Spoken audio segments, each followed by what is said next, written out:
pratimui jums reikės suoliuko. Tai suoliuką pasistatykit maždaug į 30 laipsnių kampą ant antros atramėlės. Dabar atsigulsim ant suoliuko. Kojas pastatysim labiau po savim ir dabar gražiai pasuksim dubenį ir šiek tiek užpakalį prikelsim nuo suoliuko.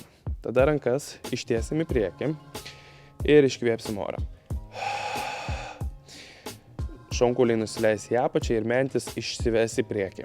Ir su hanteliukais padarysim tokią V raidę. Ir dabar iš šitos pozicijos kelsiu hantelį maždaug į 30 laipsnių kampą. Ir lėtai grąžinsiu į apačią su pasipriešinimu. Kylam į viršų, iškvėpiu orą.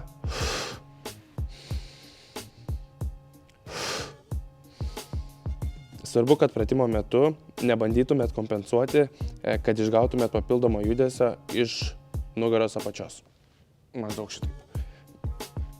O stenkitės išlaikyti kūną kuo labiau sustekintą vienoje linijoje.